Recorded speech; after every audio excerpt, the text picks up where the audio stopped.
The city rose like a giant, its glass towers glinting in the early morning sun. They pierced the sky, reflecting light onto the crowded streets below. But beneath the sparkling heights, life moved in rhythms older than the city itself. Narrow alleys twisted between stalls of wood and bright cloth, where merchants called out their wares in melodic voices that danced with the scent of spices, roasted grains, and sizzling street food. From one corner, the smell of fried plantains mingled with the earthy aroma of groundnuts roasting in iron pans. Children darted between legs, barefoot and laughing, their giggles mingling with the clamor of traffic and the chatter of vendors negotiating over coins and goods. Every sound seemed alive, as though the city itself was speaking 1,000 stories at once. Among the shadows of the glass giants, a young woman carried a tray of steaming cassava cakes.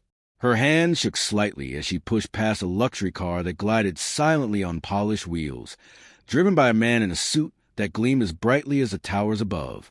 The children stared wide-eyed as the car passed, their bare feet scraping against the dusty ground. "Why do they drive so fast?" whispered one child to another. "They have no time for the people below," the other replied, tugging at his worn shirt. A voice called from a nearby stall. "Fresh yam, fried in golden oil. Take them while they're hot." The vendor's laughter rang sharp, almost cutting to the hum of the city. Yet, even in her joy, she cast a wary eye at a woman moving slowly along the edge of the market. Her clothes were torn, her feet caked with dust, and her hands trembled with both hunger and pride. The woman's name was Mama Ao. Her eyes, sharp and knowing, scanned the crowds, her gaze lingering on each passerby as though reading their hearts.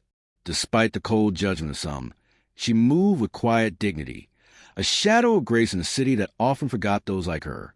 From the top of one glass tower, the sun caught the glint of gold cufflinks and polished shoes, signaling the arrival of wealth in its most modern form. The contrast was stark. Here, the gleaming symbols of success towered above the timeless wooden stalls where survival and tradition still held sway. "See her?" whispered a young boy to his mother, pointing at Mama Ao. "She's like the stories of the elders," she answered softly. "The ones who endure, who carry lessons on their backs while the world rushes past." Mama Ao's stomach ached, yet her pride remained unbroken. She adjusted the tattered shawl across her shoulders and continued walking. Around her, the city's pulse throbbed, a mixture of old rhythms and new ambitions, of laughter and struggle, of hunger and opulence. Each alley, each stall, seemed to whisper the same truth. Survival demanded cunning kindness, and sometimes patience as long as the sun itself. Above it all, the glass towers shimmered, reflecting a city that often overlooked the quiet endurance of those who lived in the shadows. And yet, in those alleys and those wooden stalls, life thrived, not in gold or steel, but in stories and courage, and in hearts that refused to bow entirely to the glare of modernity. Mama Ao paused near a stall filled with steaming rice and beans. Her eyes flickered toward a group of children laughing over a shared snack. She smiled faintly, a silent acknowledgment of what the world still had to offer to those who saw with the heart. Then, with cautious steps, she moved forward into the deeper alleys, blending into the hum of the city, a small but unbroken thread in its vast tapestry. The alleys twisted like the coils of a great serpent, narrow and crowded, each turn revealing a new fragment of life. The walls of faded brick and wooden stalls seemed to hum with memories, carrying whispers of generations who had lived, struggled, and dreamed in these very lanes.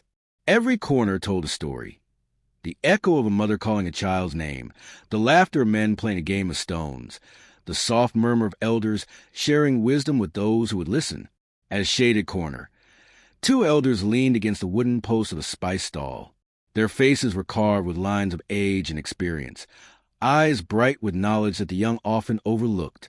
One, a woman with silver-streaked hair, gestured toward the bustling crowd. "See how they rush past the children," she said, voice gentle but firm. "They chase wealth, yet forget the lessons of our fathers. Hunger is not only in the stomach, but in the heart too." Beside her, a man nodded gravely. "Aye, and what are those who lose their way? The city watches, but it does not see. It judges without knowing the story beneath the ragged clothes and tired feet, The scent of roasted plantains and sweet bananas drifted through the air, mingling with a heavier aroma of spices, turmeric, cloves, and peppercorns that colored every breath. From a narrow turn, a small child darted through, clutching a borrowed basket. Behind him, the laughter of vendors calling out their wares created a rhythmic chorus, almost like the drum beats of distant villages calling the community to gather. A stall further down offered grains and beans, piled high in conical mounds, each bag telling of the labor of those who harvested the land far beyond the city walls.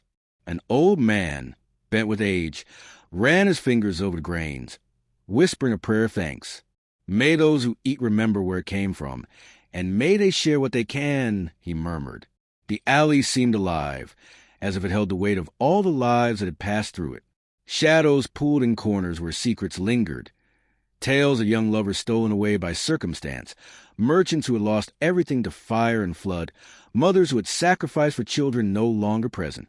Even the walls seemed to carry these histories, worn smooth by the hands of those who had leaned against them, seeking advice, comfort, or a moment's rest. "Do you remember the tale of the two sisters?"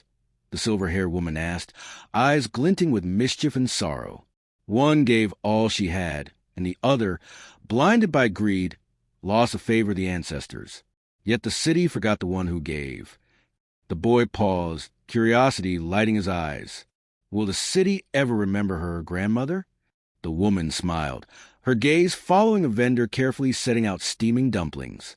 Perhaps, if those who watch with eyes and hearts open carry the story forward, then she lives again in every hand that helps, every voice that warns, every ear that listens. Even as the city's traffic roared beyond the alleys and the glass towers glimmered in the distance, the old stories persisted here, tucked between walls, whispered through spice-laden air, and carried by feet both fast and weary. It was a space where tradition met the bustle of modern life, where the past breathed beside the present, reminding all who passed through that every street, every corner, every shadow held lessons waiting to be discovered. A gentle wind shifted through the alleys, rustling the banners above the stalls. It carried with the stories of the old, the laughter of children, and the muted sighs of those who had lost and endured. And in that wind, the city seemed to speak, soft but insistent. Remember, watch, learn, and share what you have, for life favors the kind-hearted, and justice, though delayed, always finds a way. The market thrummed with life, a mosaic of color, sound, and smell that stretched through the narrow streets like a river of stories. Wooden stalls leaned against each other, patched and painted over generations, each one overflowing with goods that spoke of labor, hope, and survival. Baskets brimmed with bright red tomatoes, golden maize, and the deep purple yams freshly harvested from distant fields. Cloths of vibrant patterns fluttered above the stalls, catching the sunlight like fragments of the sun itself. Merchants called out in sing-song voices, each one trying to outshine the other. "Fresh peppers, hot as the midday sun," shouted a woman, her hands deftly measuring spices into small sacks. "Come, taste the sweet plantains, fried in golden oil," another added, her laughter rising above the hum of the crowd. Coins clinked in wooden boxes, a sharp rhythm against the softer sounds of footsteps and the laughter of children darting between the stalls. The aroma of cooking food mixed with the rich scent of earth and spice. Roasted groundnuts crackled over open fires, while stews simmered in blackened pots, releasing a steam that carried with it both hunger and memory. Even the air seemed thick with stories. The sweat of hard work, the patience of waiting for customers, the silent prayers of vendors hoping for enough to feed their families. At a corner stall, an old man carefully laid out grains in neat pyramids. His hands were weathered, scarred from years of toil, yet each movement precise, deliberate. "May these grains feed more than the belly," he whispered to himself. "May they nourish kindness, honesty, and strength." A child nearby watched him, eyes wide, understanding in a small, unspoken way that every bag, every handful, carried a story of endurance. A woman with a basket of oranges smiled at the boy. "Take one," she said, handing it to him gently. "Remember, a piece of fruit may fill the mouth, but a kind heart fills the world." The boy nodded, clutching the orange tightly, as if it received a secret gift from the ancestors themselves. From the other side of the alley, a young man balanced trays of steaming rice and beans, moving carefully through the crowd. He paused to steady himself as a cart rattled past, narrowly avoiding a collision. Around him, every vendor, every passerby, seemed locked in a delicate dance of survival. Some smiled, some scowled, and some simply ignored one another, each focused on keeping themselves afloat in the tide of life that flowed through the market. Even as luxury cars passed by on the paved road beyond, their polished surfaces gleaming like mirrors, the market remained unbowed. Here, the true measure of wealth was not in gold or glass, but in resilience, the ability to rise each day, to sell, to bargain, to share, to survive. Every stall, every merchant, every basket overflowing with food or cloth, told the tale of someone who refused to give up despite the hardships of life. A breeze shifted through the alleys, carrying with it the scent of pepper, fried plantains, and fresh bread. It rustled the fabric above the stalls and whispered through the baskets of grains, a soft reminder that life in the market was constant, alive, and enduring. The city beyond may have towered in steel and glass, but here, in these wooden stalls and narrow alleys, tradition, survival, and community held sway, as unyielding as the sun overhead. The city pulsed with life. Its rhythm as constant as the beating of a great drum. Horns blared from cars that weaved through narrow streets, their polished exteriors gleaming beneath the morning sun. The chatter of the market rose and fell like waves, punctuated by the laughter of children chasing one another between stalls, and the occasional cry of a street vendor calling out, "Fresh yams! Sweet plantains! Come, taste what the sun has grown." Through the alleys, life moved swiftly, yet in every corner, tradition held firm. Women carefully balanced baskets on their heads, moving with practiced grace, their movements a silent rhythm passed down through generations. Elders leaned against stall posts, eyes sharp, observing the crowd as they could see beyond the bustling activity into the hearts of those who hurried past. Children ran barefoot over cobblestones, their laughter ringing high above the clinking of coins and the sizzle of food frying over open flames. One boy paused to watch a group of older men bargaining for a sack of rice. "Why do they fight over so little?" he asked his sister. "They fight because survival is not easy," she replied, her small fingers clutching a piece of bread. "But see, they also help each other when it matters most." The aroma of spices, roasting grains, and frying plantains filled every alley, mixing with a heavier scent of wet earth after a morning drizzle. The city was alive in every sense. In the calls of vendors, the footsteps of hurried customers, the hum of traffic, and the whisper of leaves caught in the occasional breeze. Even as luxury cars glided past the stalls, their polished surfaces gleaming in contrast to the worn wooden tables of the vendors, life in the alleys continued undisturbed. Here, the true heartbeat of the city resided, not in steel or glass, but in the persistent rhythm of people surviving, sharing, and carrying on traditions. Every coin exchanged, every morsel of food offered to a child, every word of advice from an elder was part of that pulse, as vital and steady as a river that fed the land beyond the city walls. A woman carrying a basket of tomatoes stopped to hand one to a small boy who lingered near her stall. "Take it, child. The world is hard, but kind hand can make it easier," she said softly. The boy nodded, eyes wide, understanding the quiet way that children sometimes do that every act of generosity, no matter how small, kept the heartbeat of the city alive. From the heights of the glass towers, the sun glinted on the streets below, catching the motions of the vendors and shoppers. The city moved like a great living thing, breathing through its people, singing to the sounds of daily life, and teaching the lessons of endurance and compassion to anyone who paused to watch. Even as chaos roared, traditions persisted. Elders whispered warnings and advice. Mothers taught patience and generosity, and children learned the rhythm of giving and receiving. The city's heartbeat was not measured in wealth or power, but in the enduring life of its streets, in the laughter, the bargaining, and the shared meals, all woven together into a tapestry of human resilience. And in that rhythm, the city spoke, slow and fast, harsh and gentle, demanding and forgiving. It reminded everyone who lived there that survival and compassion were intertwined, that the pulse of the people was a true measure of life, and that every day carried stories worth listening to if one only paused to hear.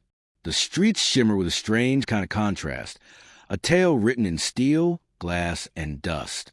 Luxury cars glided smoothly along paved roads, their polished surfaces reflecting the sun and the hurried faces of well-dressed professionals inside. Designer shoes tapped softly against the floorboards of the vehicles, their owners scrolling through phones or whispering into headsets, oblivious of the world that thrived beyond their tinted windows. At the same time, the narrow alleys told another story. Children ran barefoot over uneven cobblestones, their feet callous from life, yet nimble and fast. Vendors, sweat beading their foreheads, arranged baskets brimming with grains, fruits, and fried treats, counting every coin with a careful hand. Their eyes flicked constantly toward the gleaming cars, not with envy, but with the quiet knowledge that life had not treated everyone equally. A young boy clutched a small bundle of bread, his eyes following a passing luxury sedan. "Why does the rich pass without seeing?" he asked, voice trembling with curiosity and a hint of hurt. An older woman nearby, bent with years but not broken by them, placed a gentle hand on his shoulder. "Child, some eyes see only what they desire, not what surrounds them. But we see, and in seeing, we remember to act kindly, even when others do not." A vendor adjusted a basket of bright red peppers and whispered to herself. They rush past, unaware of the lives we carry in these hands. They do not know that each tomato, each handful of rice, is a story of survival, of sweat, of hope. Yet not all gazes were kind.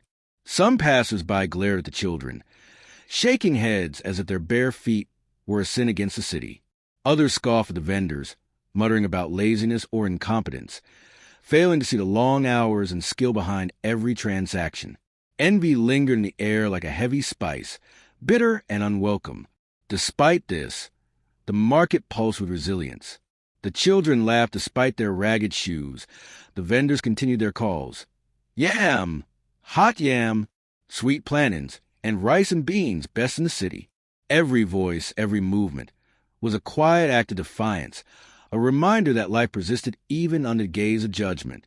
"Do they not understand?" said a mother, holding her youngest child close. "These people, these children, they live with courage, and courage is worth more than gold." The young boy nodded slowly, tucking the bread under his arm. "Then we are rich," he said softly, eyes bright with understanding, "because we care and we help and we survive together." Above them, the towers gleamed, indifferent and cold, reflecting sunlight without warmth. But in the alleys, life throbbed with color, laughter, struggle, and hope. Here, lessons of empathy, fairness, and justice were lived every day. Here, the consequences of neglect, hunger, hardship, silent sorrow, were evident, and every act of kindness, however small, was a victory against a world that often overlooked the weak. And in that rhythm, in the clash of wealth and poverty, in the watchful eyes of the community, the city whispered its eternal truth. No matter how grand the towers, the heart of the city beats strongest where compassion lives, and where the humble, the kind, and the resilient endure. The crowd moved like a river, swelling and folding through the alleys and streets of the city. Each person carried a story, a secret, or a judgment, and together they formed a living character that watched, whispered, and remembered. Mothers clutched children close to their chests, their eyes scanning faces for danger or opportunity. Merchants shouted above the din, their voices carrying both invitation and warning, while passers-by brushed past with hurried glances, their thoughts hidden behind polite nods or frowns of disapproval. At a crowded corner, an elderly woman adjusted her basket of cassava and whispered to a neighbor, "See the boy there? He runs with courage, yet he knows hunger. The world may not care, but the eyes of the street do." Nearby, a young man in crisp, expensive clothing scowled as he stepped over a small girl who had dropped her bread. "Why must they always be in the way?" he muttered under his breath, unaware that the street had heard and remembered. Even the dogs lying in the sun seemed to notice, lifting their heads, their eyes tracking the movement of every passerby. A vendor, balancing a tray of steaming akra on her head, murmured to herself, "Each person carries judgment as lightly as a feather, yet it can crush the weak like stone." Her eyes met a mother and child struggling through the crowd, and she offered a soft smile and a nod, a small act of recognition that echoed through the alleys like a quiet drumbeat. The crowd was a mirror of morality. A man paused, hand on a child's shoulder, and whisper a warning to another passerby. Watch her, for she takes what is not given. But remember, what you see is never the full story. Across the alley, two women glance at one another, sharing gossip in hushed tones, each carrying a piece of the day's judgment like a treasured gem, waiting for the right moment to unfold. Even the children sensed it. One boy, holding a small loaf of bread close, looked around nervously, the eyes of the crowd pressed upon him, some soft and kind, others sharp and accusing. He shuffled his feet, feeling the weight of every gaze, and wondered if the world would ever understand why survival sometimes demanded desperate choices. A young girl whispered to her brother, "Every pair of eyes here holds a tale. Some are gentle." As the sun glinted off the glass towers above, the crowd shifted, flowed, and swirled, an invisible force that watched every movement, weighed every action, and recorded every secret. In their whispers and stares, in their silence and attention, the community itself became a storyteller, reflecting the morality of the city. Here, every glance could reveal truth, conceal deceit, or prepare the stage for lessons yet to unfold. And the city listened, from the alleys through the market, past the luxury cars. The pulse of the people carried a warning and a promise. Those who act without care will be remembered, those who help with kindness will be honored, and the eyes of the community hold the scales of justice that no tower of glass can overshadow. The market thrummed with life. Yet beneath the chaos, the heartbeat of tradition continued strong. Among the narrow alleys and colorful wooden stalls, small acts of kindness and respect threaded through every movement. Even as sleek cars glided past on sunlit streets and young professionals hurried along in designer shoes, the city held the old ways close to its chest. A vendor, her hands worn from years of labor, noticed a small boy lingering near her stall, eyes wide with hunger. Without hesitation, she handed him a steaming plantain. "Eat, child," she said softly. "The sun may shine on the rich, but we must care for one another." The boy's eyes lit up, gratitude spilling across his face. "Thank you, Auntie," he whispered, clutching the plantain as though it were treasure. Nearby, a group of children ran barefoot between stalls, carrying small bundles of water and basket of grains to an elderly woman seated on a worn wooden chair. "Here, grandmother," one girl said, bowing slightly in respect. The elders nodded, their faces lined with age and wisdom, teaching through action the importance of care and humility. "You honor the past when you honor your elders," the grandmother murmured, her voice soft but resonant, a lesson carried through generations. The vendors watched these interactions, their eyes reflecting quiet pride.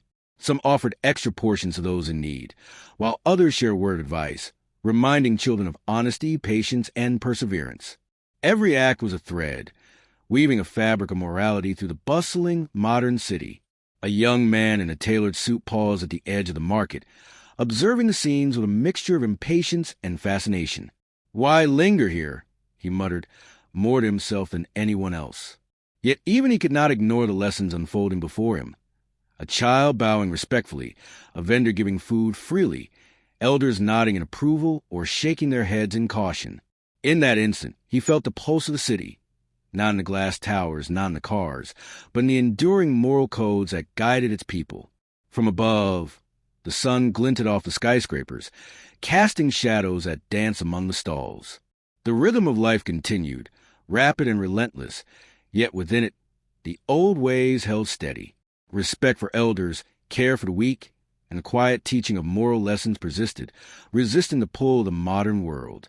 Each act of kindness, each gesture of reverence, was a reminder that no matter how fast life moved, the soul of the city, the community, the values, the heart, remained rooted in tradition.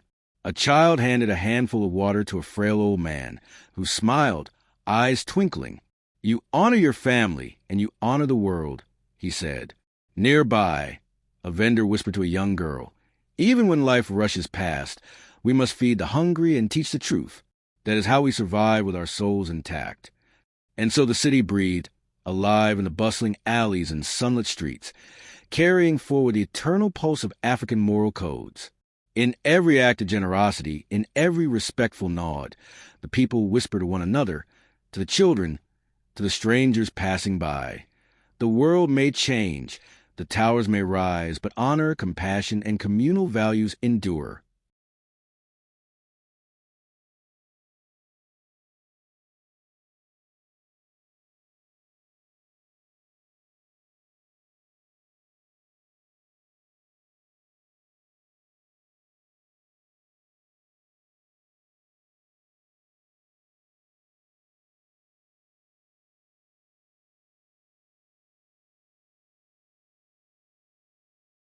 Some are cruel, but we must walk with our heads high and hearts open, for the street remembers everything, and justice comes not always from the law, but from the eyes of the people.